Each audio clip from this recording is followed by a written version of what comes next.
An old man in the North Woods with his chainsaw. I'm 86 years old, so I've had to change things around quite a bit. Now this is the way I do things now. It doesn't mean that they're right or that they're wrong. It's just the way that I prefer to do it. So I'll share a few things. I try not to reach out with the saw the way I used to when I was younger.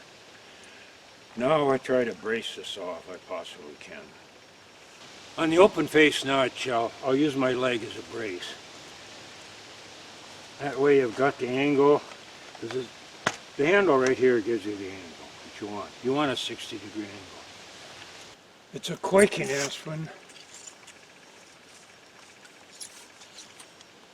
11 inches in diameter. It's small, so there's not a whole lot of wood to work with. Use the open face cut, down 60, up 20. You can watch the kerf when you do the undercut. That's it.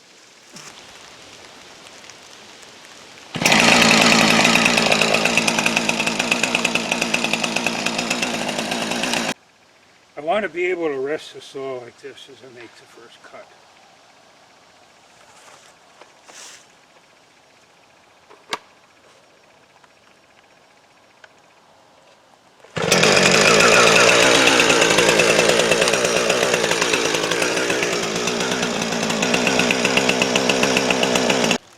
This lower quadrant is called attack, top part is called kill.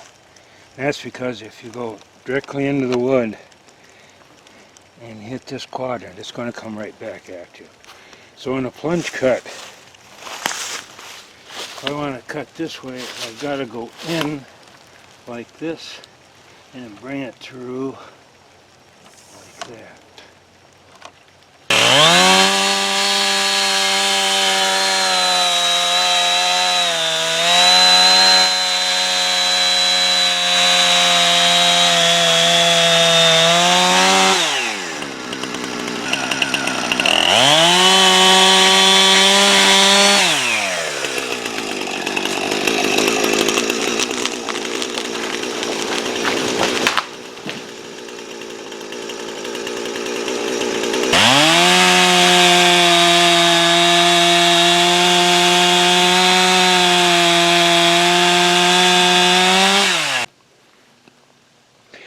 This is the hinge. That's the wood that isn't cut.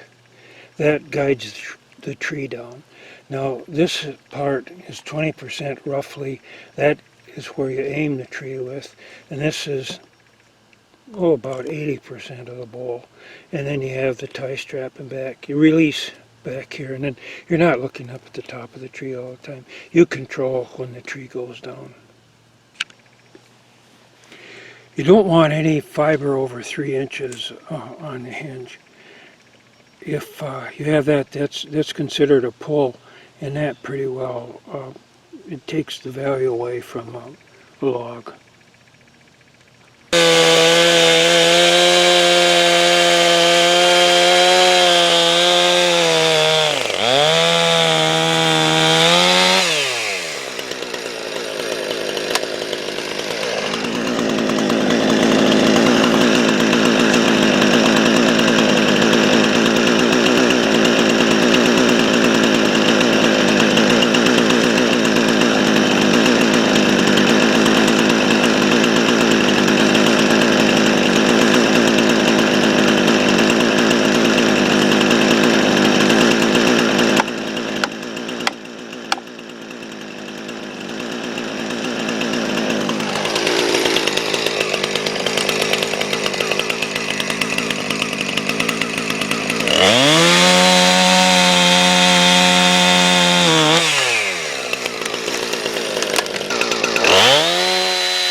It's good practice in the woods to park in order to leave, because if something does go wrong and you have to back up and turn around, you can get into a lot of trouble.